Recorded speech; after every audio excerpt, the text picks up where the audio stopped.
કડીમાંથી મહત્વના સમાચાર સામે આવી રહ્યા છે। કડી નગરપાલિકાના 2.5 વર્ષના કાર્યકાળ માટે પ્રમુખ અને ઉપપ્રમુખના નામોની સત્તાવાર જાહેરાત કરવામાં આવી છે।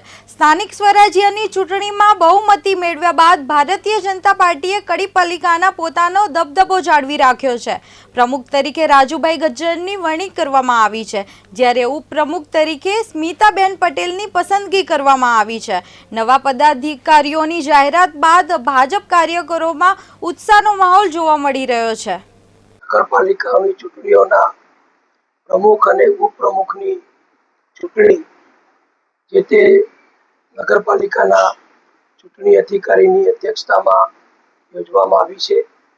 એ જ પ્રમાણે આજે કડી નગરપાલિકાના આગામી 2.5 વર્ષ માટેના પ્રમુખ અને ઉપપ્રમુખની યોજવામાં આવી હતી।